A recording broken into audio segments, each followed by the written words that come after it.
Correct. तो जैसा कि मैंने आपको बताया यहाँ पर कि जो नर से नारायण, इसकी शुरुआती हमने वहां से की। यहाँ पर बाबू गुलाब राय जो एक निबंधकार हैं, ये निबंध जो है ये वर्षा पर केंद्रित थे। आप जो यहाँ देख सकते हो ये किस पर केंद्रित है? वर्षा पर। जो बारिश है, वर्षा ऋतु, उस पर केंद्रित है। इसे उनका नर से नारायण। यहाँ कहीं ना कहीं व्यंग भी, उन्होंने अपने कष्ट में एक व्यंग भी बताया है कि नर माने आदमी, मनुष्य, मनुष्य से नारायण बन गए। तो जैसे कि मैंने आपको बताया, नारायण माने यहाँ विष्णु है, और विष्णु वो है जो पानी में रहते हैं। तो बारिश इतनी आई और की बाढ़ आ गई, और बाढ़ आते आते वो नर, वो आदमी क्या बन गया? नारायण बन गया। मीन्स उसके आसपास पानी ही पानी सारा जमा हो गया। इस चीज का नाम है नर से नारायण। बाबू गुलाब राय ने इसको लिखा है। यह आपको आपकी परीक्षा में पूछा जाता है, जीवनी पूछी जाएगी, और आपको ऑब्जेक्टिव टाइप के क्वेश्चन में भी पूछा जाएगा। तो मैं आपको पहले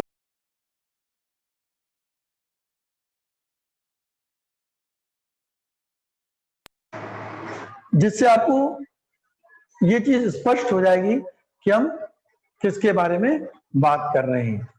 ठीक है, चलिए आपके सामने अब जीवन परिचय आ गया है बाबू गुलाब राय का। बहुत ध्यान से सुनिएगा, मैंने यहाँ पर अंडरलाइन भी किया है। आपको ऑब्जेक्टिव में, ये एग्जाम में पूछते हैं, ये परीक्षा में आपको पूछेंगे।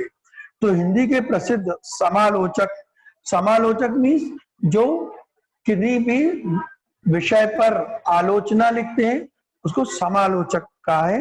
एवं निबंधकार बाबू गुलाब राय का जन्म, बहुत ध्यान से सुनना, इटावा उत्तर प्रदेश में हुआ।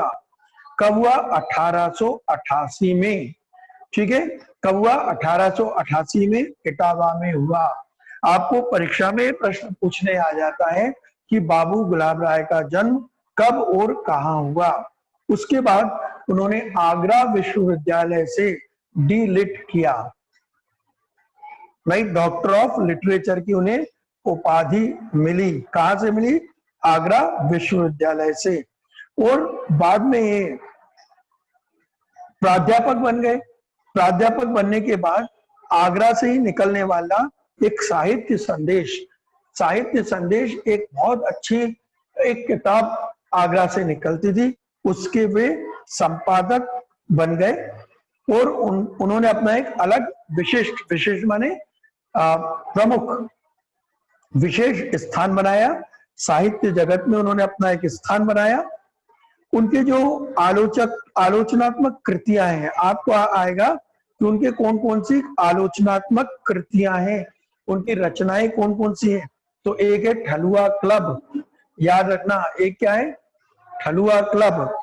और दूसरी है मेरी असफलताएं, और तीसरा है कुछ उथले कुछ गहरे, आदि आपके प्रसिद्ध निबंध संग्रह हैं। इन तीनों को आप याद रख लेना। मैं दोबारा से आपको बता रहा हूं, परीक्षा में आपको पूछे जाएंगे। राइट, याद रखना कि बाबू गुलाब राय के कौन कौन सी प्रमुख कृतियां या निबंध हैं। तो आप लिखोगे ठलुआ क्लब, मेरी असफलताएं, और कुछ उथले कुछ गहरे। ठीक है, ये उनके काव्य हैं। उनकी भाषा सरल, सुबोध, व्यवहारिक है। सबसे बड़ी बात क्या है कि गंभीर विषयों में संस्कृत प्रधान भाषा का प्रयोग भी किया है। आपको आएगा कि किस भाषा का, किस अन्य भाषा का प्रयोग किया है, तो संस्कृत।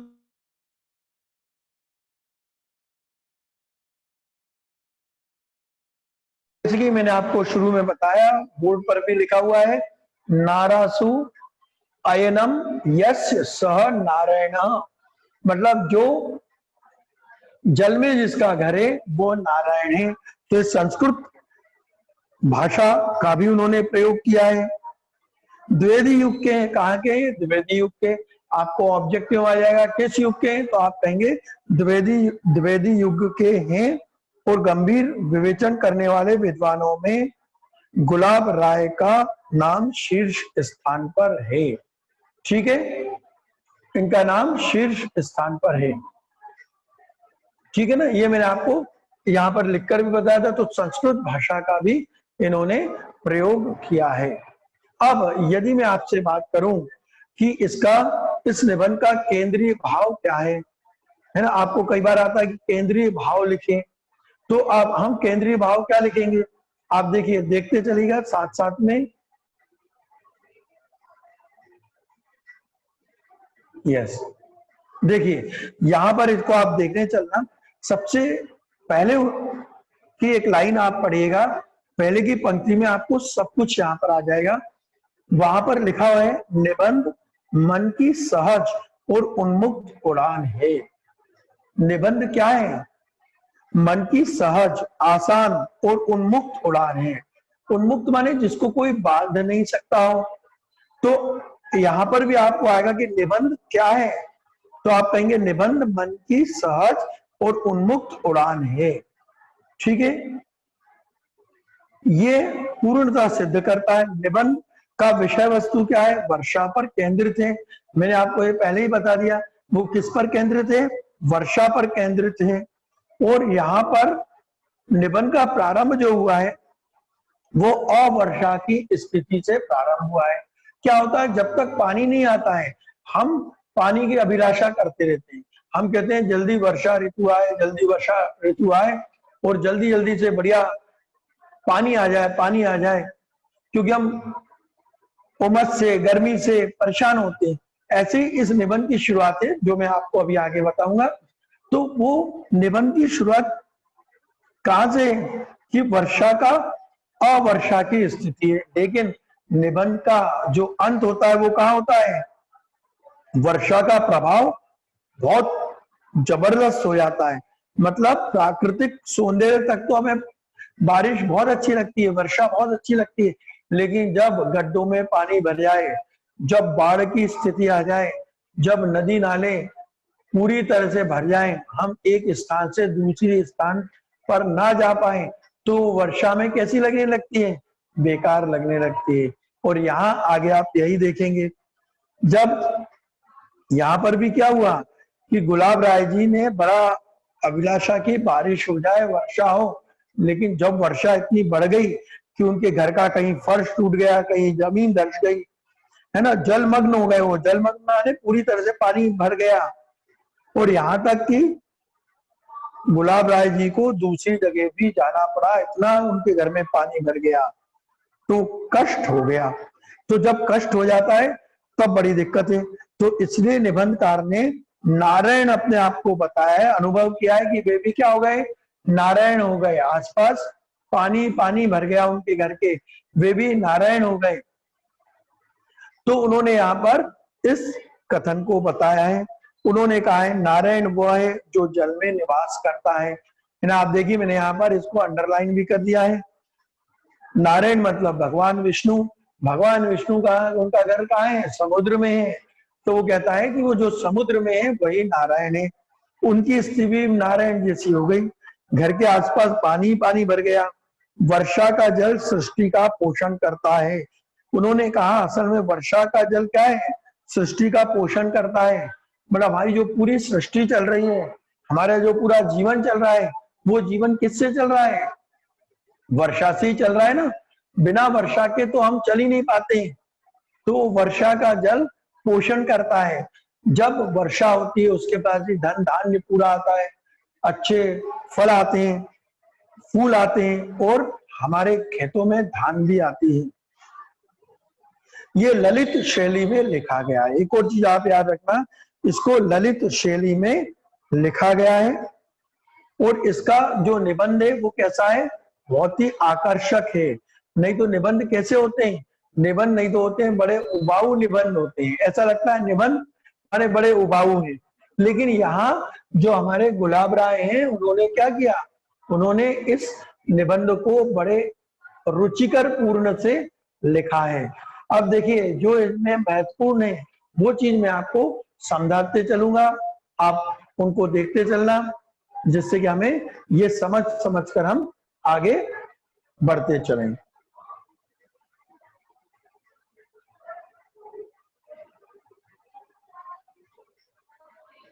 ठीक है ना। तो मैं आपको अगला जो स्लाइड बता रहा हूं वो स्लाइड हमारे निबंध का एक अगला हिस्सा आपको बता रहा हूं।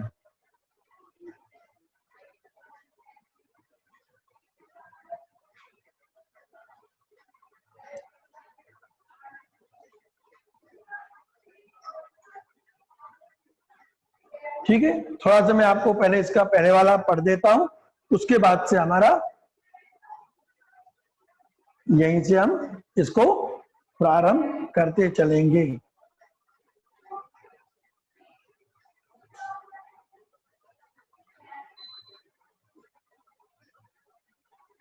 जिससे कि जिनके पास किताब ना हो वो उन लोगों को भी इसकी सुविधा हो जाए, मैं ये चाह रहा हूं।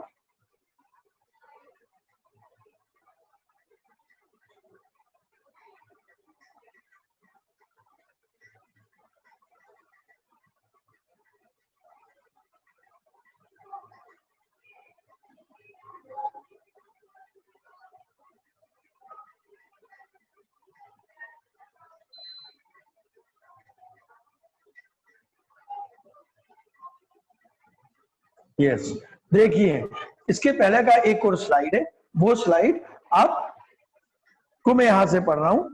तो क्या हुआ, उन्होंने यहां से शुरुआत की। उन्होंने कहा सितंबर का महीना था और उस समय क्या हो गया, पानी की त्राही त्राही मची हुई थी। सितंबर आ गया और अभी तक वर्षा नहीं हुई, हर जगह त्राही त्राही मची हुई थी। उन्होंने कहा कि मैंने भी अपने खेत में एक चरी बो रखी थी, लेकिन जब पानी नहीं आया तो ज्वार की पत्तियां क्या हो गई, एट एट के बत्तियों जैसी बन गई और पूरा का पूरा जो तन मन हमारा बड़ा मुरझाया हो गया। और उन्होंने कहा कि मेरी गाड़ी कमाई से 20 रुपए में मैंने क्या किया, मैंने भी चारी बो दी थी। अब वो जब बारिश नहीं हुई तो 20 रुपए भी बेकार हो गई, बेकार हो गए। लेकिन उन्होंने कहा कि उससे क्या होना था, 20 रुपए की बर्बादी पर मैं आंसू बहा भी दूं तो, लेकिन वो आंसू ऐसे नहीं रहेंगे जैसे कि आंसू कब होते हैं, जैसे कि हमारे आंसू निकल कर आते हैं। उन्होंने कहा मेरे आंसुओं से क्या होगा। यहाँ पर उन्होंने अपने आंसुओं की तुलना गोपियों से किए। उन्होंने कहा जब गोपियां भगवान कृष्ण के विरह में रोती थी तो वो आंसू जब समुद्र में जाकर मिलते थे तो समुद्र का पानी क्या हो जाता था, खारा हो जाता था। और ऐसा कहा जाता है कि वो खारा पानी जो होता है वो कभी भी सिंचाई के रूप में काम में नहीं आता है, बल्कि हम उनको पी भी नहीं पाते हैं। आपने सुना है ना, मद्रास चेन्नई में पानी की सबसे ज्यादा कमी हो गई, जबकि वहां पर क्या है, समुद्र बहुत है। तो ऐसा कहा जाता है, ऐसी जनश्रुति है, ऐसा कहा जाता है कि जब गोपियां दुखी हुई तो गोपियों के आंखों से निकलने वाले आंसू कहाँ जमा हो गए, वो जाके समुद्र में हो गए और पूरे समुद्र का पानी खारा हो गया। तो कहते हैं खैर ऐसा भी नहीं है, धीरे धीरे लेकिन गरीब किसान और सारे लोग दुखी होने लगे और उनकी आह से निकलने, आहें उनकी निकली तो क्या हो गए, बादल छाने लगे, धीरे धीरे काले काले बादल बादल छाने लगे। लेकिन उन्होंने कहा कि अब क्या होता है, क्यों उन्होंने ऐसा क्यों बोला। उन्होंने कहा कि का वर्षा जब कृषि सुखाने, कि ऐसे पानी का भी क्या फायदा है जब हमारे पेड़ पौधे ही सूख जाएं। तो उन्होंने कहा यदि हमारे पेड़ पौधे सूख जाएं तो ऐसे पानी का, ऐसे वर्षा का कोई लाभ नहीं है। लेकिन उन्होंने कहा धीरे धीरे बादल पूरी तरह से आ गए और बादल छा गए और पानी गिरना चालू हो गया, तेज वर्षा होने लगी। तेज वर्षा होती है तो हम क्या करते हैं, बाहर जाते हैं। ऐसे उन्होंने कहा कि वो नन्ही नन्ही बूंदों से शीतल स्पर्श में पुलकित हो गया। जब ठंडी हवा गर्मियों के बाद एकदम आने लगे तो उन उन हवाओं से, उन पानी की बूंदों से पूरा वातावरण बहुत शानदार हो गया। और जब वो वातावरण बहुत शानदार हो गया तो उन्होंने कहा उस वातावरण में मैं भी अपने कॉलेज निकल गया। जनरली क्या होता है, जिस दिन बारिश होती है उस दिन जरूर हम सोचते हैं स्कूल जाएं, मौसम का आनंद लेने। अब उन्होंने उनके साथ भी उन्होंने कहा अधिकतर तो कॉलेज बंद ही होता था मौसम के कारण, हमेशा छुट्टी जैसी रहती है कॉलेजेस में, उनके साथ भी ये था। लेकिन उस दिन जरूर वो कॉलेज गए, और जब वो कॉलेज गए तो उन्होंने कहा कि कॉलेज तो बंद हो गया था, लेकिन मैंने क्या किया, मैंने अपना काम पूरा कर लिया, जिससे कि मैं कॉलेज हो आया। और जब मैं कॉलेज से वापस आया तो धुली हुई सड़कें थी, चिकनी सड़कें दिखाई दे रही थी। जब भी पानी आता है बारिश के बाद, सड़कें कैसे हो जाती हैं, साफ सुथरी हो जाती है, पेड़ पौधे कैसे हो जाते हैं, धुले धुले से हो जाते हैं। तो ऐसा लग रहा था कि पूरा चिकनी सड़कें हैं। और जब मैं वहां से वापस आया तो नैना भी राम छायावादी आर्द्र सौंदर्य का आस्वादन करने लगा मैं।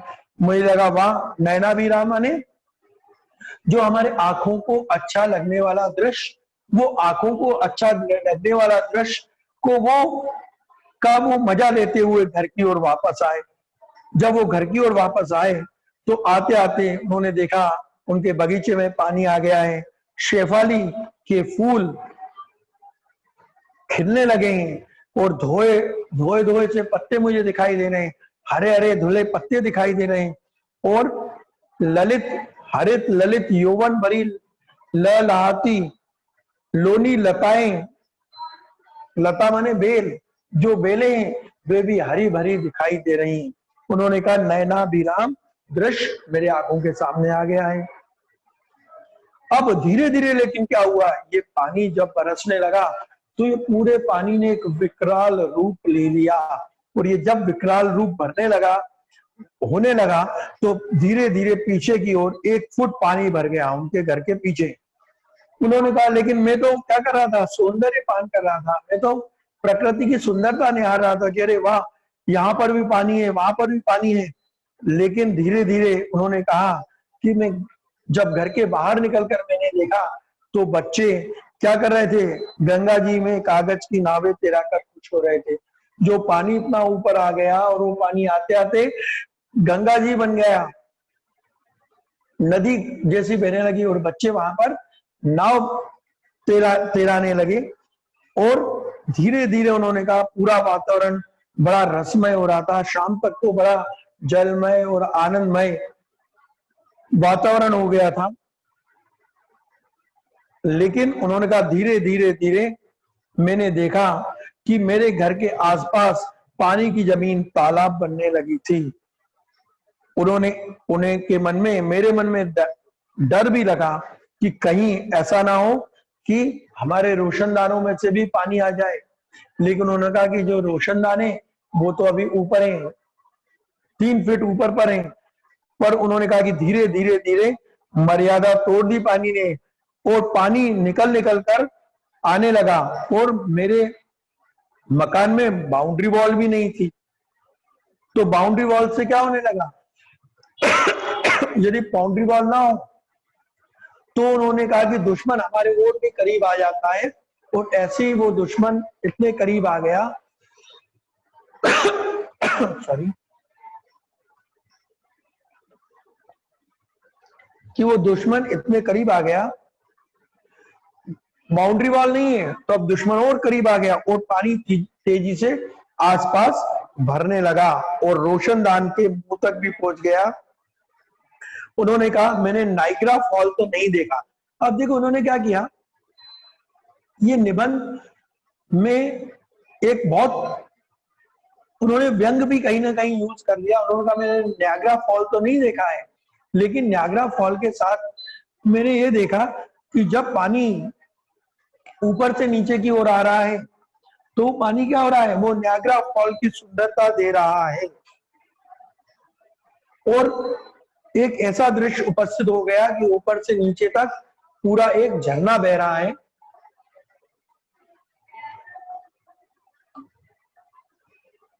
और वो झरना बहते बहते मेरे घर के अंदर की ओर आने लगा।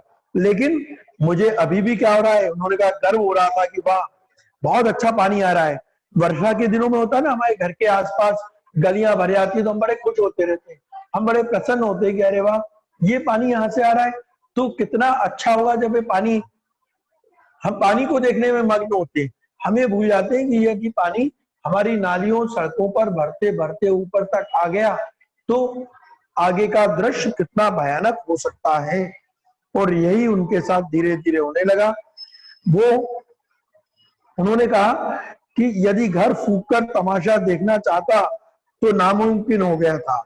मतलब अब तो जो बारिश है, बारिश ने अपना विकराल रूप ले लिया था और ये बारिश धीरे धीरे खतरनाक होने लगी। और उन्होंने कहा कि अचानक से बिजली ठप हो गई। बिजली माने लाइट, अचानक से लाइट भी चली गई। और अब क्या हुआ, अब तो घर में पानी भरने लगा और धीरे धीरे मुझे लगा कि ये पानी हमें खा जाएगा। खा जाएगा से मतलब क्या है, पानी ऊपर ऊपर चढ़ेगा और ये पूरा पानी हमें बड़ी दिक्कत देने वाला होगा। ठीक है ना। अब उन्होंने कहा हम दिया सलाई ढूंढने लगे। अब मालूम पड़ा कि वहां पर जो दिया सलाई है वो दिया सलाई भी ना मिले। क्यों ना मिले वो दिया सलाई, क्योंकि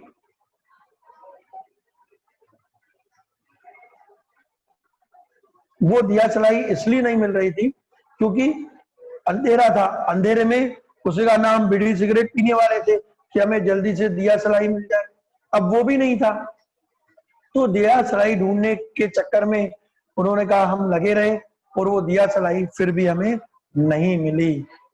अब जब दिया सलाई भी नहीं मिली तो वहां पर क्या होता है, जब वो दिया सलाई भी नहीं मिली तो उन्होंने उनको ढूंढने लगे। और घर में जो नौकर था वो फटाफट दौड़ के गया और बगल वालों के यहाँ से, उनके जो पड़ोसी थे, पड़ोसी से किसी तरह एक लालटेन ले आया। और वो जब वो लालटेन लेकर आया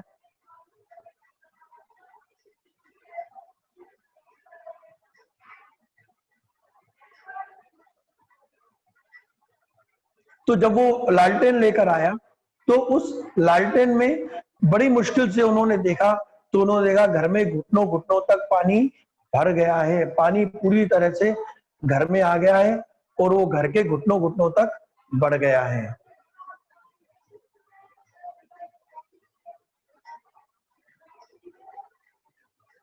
यस, है ना। अब आप देख पा रहे हैं, उसने कहा कि घर में घुटनों घुटनों तक पानी आ गया है। और अचानक से उनके एक, उसका जो नौकर था उसने आवाज देकर कहा कि बाबूजी उधर ही रहना। तो भी उन्होंने कहा मुझे समझ में नहीं आया कि नौकर क्यों बोल रहा है मुझे बाबूजी उधर ही रहना। उन्होंने सोचा कोई आसपास सर्प आ गया होगा। लेकिन जब उन्होंने और भी देखा तो वो देखकर, आसपास जब उन्होंने देखा तो उन्हें ऐसा लगा जमीन ही बैठ गई है, क्योंकि फर्श के पत्थर सब दिखाई नहीं दे रहे थे और घुटनों घुटनों के ऊपर तक पानी अब भर गया था। और हमारे घर की जो भैंस वो भी पानी में डूबने लगी थी। कैसे तो भी एक तिरपाल डालकर उसे घर के बाहर लाकर खड़ा किया। बहुत कोशिश की, तब बरामदे से कैसे तो भी हम बाहर निकल कर आए। और उनके जो पड़ोसी थे श्री बनर्जी साहब, जो बनर्जी साहब बहुत अच्छे व्यवहार कौशल थे, वे बनर्जी साहब के पास पहले नहीं गए थे लेकिन अब वो बनर्जी साहब के पास गए जब उन्हें लगा कि अब पूरी तरह से फर्श बैठ गया है, टाइलें भी बैठ गई हैं, पानी पानी आ रहा है। तो उन्होंने अपने घर में मकान में ताला लगाया। वो दरवाजा खटखटा कर बोले। तो उन्होंने बड़े आराम से, उन्होंने, सज्जन व्यक्ति थे, उन्होंने करुण पुकार सुनकर उन्होंने कहा कि चलो घर में आ जाओ। लेकिन उसके बावजूद भी सब जगह पानी ही पानी था। उनके पड़ोसी भी उनकी बहुत ज्यादा सहायता नहीं कर सके। अगले दिन जब वो सुबह उठे तो कुछ एक बहुत भयंकर दृश्य सामने आ रहा था। उन्होंने कहा कि भीगे नयनों से हास्य का कहा कि मैं देख रहा था प्रलय प्रवाह। माने प्रलय जैसा लग रहा था। और यही उन्होंने कहा कि मुझे ऐसा लगने लगा कि मैं भी नारायण बन गया हूं। नारायण बन गया हूं मीन्स जहां पर चारों ओर पानी पानी है, मेरे आसपास समुद्र ही समुद्र है। नारासु अयनम यस्य सह नारायण, है ना, आप देख पा रहे हैं लास्ट में। तो कहते हैं कि मैं भी ऐसा लगने लगा कि मैं नारायण हूं, लेकिन अब नारायण बनने से क्या है। धीरे धीरे जब दिन ढलने लगा, तब जब दिन खुलने लगा, तो वहां पर उन्होंने धीरे धीरे लोग तगाड़ियों से, भगोनियों से पानी बाहर फेंकने लगे, लेकिन पानी इतना था कि वो पानी बाहर भी नहीं फेंका जा सकता था। उन्होंने कहा अंत में कल युग का यांत्रिक अवतार मतलब फायर ब्रिगेड आया, टन टन करते हुए आया। फायर ब्रिगेड ने पानी बाहर फेंकना स्टार्ट किया। धीरे धीरे घर में से सारा पानी बाहर निकला गया, जितने भी तलघर थे उनमें से। और उनके जो मेरे जो विद्यार्थी थे, विद्यार्थी भी आगे आए मेरी सहायता करने के लिए। तीसरे दिन फिर धीरे धीरे पानी पानी धीरे धीरे डाला बाहर किया गया। पांचवें दिन हम कैसे तो भी नीचे आके आए, और उन्होंने कहा कि मिट्टी डाली गई बाल्टियों से, कैसे कुछ कर करके। इस दौरान उन्हें भी 4-5 दिन बाद लोग अपनी अपनी जगह पर पहुंचने लगे, लोगों ने सहायता की। और उस दौरान मैं भी जैन बोर्डिंग में मुझे भी आश्रय मिला था। अब मैंने देखा धीरे धीरे लोग घरों पर लौटने लगे हैं। आगरा फोर्ट के पास तो पूरी की पूरी सड़क ही फट गई थी, एक दो जगह सड़क टूट गई थी, बिजली के खंभे भी नीचे गिर पड़े थे। और अब अंत में वे बोलते हैं कि मैं अपने घर की याद कर हंसता हूं। मुझे हंसी आती है कि मेरा जो घर है उस घर की स्थिति कैसी हो गई थी, लेकिन मैं उसमें भी आनंद करने की सोच रहा था। मुझे समझ में नहीं आ रहा था कि ये पानी हमारा काल बनकर जो आ रहा है वो मेरे लिए इतना आनंदित क्यों हो रहा है। उन दिनों हास्य रस भी जलमग्न हो जाने के कारण करुण रस में बदल गया। उन्होंने कहा ऐसा लगा मुझे कि अब ये वरुण रस हो गया है। वरुण ऐसा माना जाता है कि वरुण वर्षा जल के देवता हैं, तो वरुण रस बन गया, करुण रस न होता होगा। और इस तरीके से उन्होंने कहा कि अब मैं चाहता हूं कभी भी इसकी पुनरावृत्ति ना हो, मतलब ये लौट कर ना आए। ठीक है, तो ये हमारा क्या था, ये हमारा था नर से नारायण। यहाँ पर बाबू गुलाब राय ने क्या बताया है, बाबू गुलाब राय ने यहाँ पर एक पूरा अच्छी तरह से एक वर्णन किया है कि नर से नारायण बनना। नर मीन्स होता है मनुष्य और नारायण मीन्स होता है विष्णु। विष्णु रहते हैं कहां पर, समुद्र के बीच में। तो जब वो बाढ़ आई तो बाढ़ से होते होते वो क्या हो गए, जो नर से नारायण बन गए, उनके आसपास समुद्र ही समुद्र हो गया। तो इसलिए इसको उन्होंने कहा नर से नारायण। लिखा है बाबू गुलाब राय ने। मैंने आपको इनकी जीवन परिचय भी अच्छी तरह से समझा दिया है। हमने बहुत सारी चीजें साथ साथ में कर ली हैं। मुझे उम्मीद है कि आप इसको घर पर जाकर आज ही अच्छी तरह से घर पर पढ़ेंगे। इनके अंत में कुछ शब्दार्थ दिए, आप उन शब्दार्थों को भी पढ़िए, जिससे कि हम इनको अच्छी तरह से कर पाए। आज के लिए हम इतना ही करते हैं। कल हम हमारा पाठ 3 लेंगे। मैंने आपको इनके प्रश्न उत्तर भेज दिए हैं, यदि नहीं भेजे तो आज मैं और पूरे भेज दूंगा। कल हम आगे का करेंगे। आज के लिए हम इतना ही करते हैं।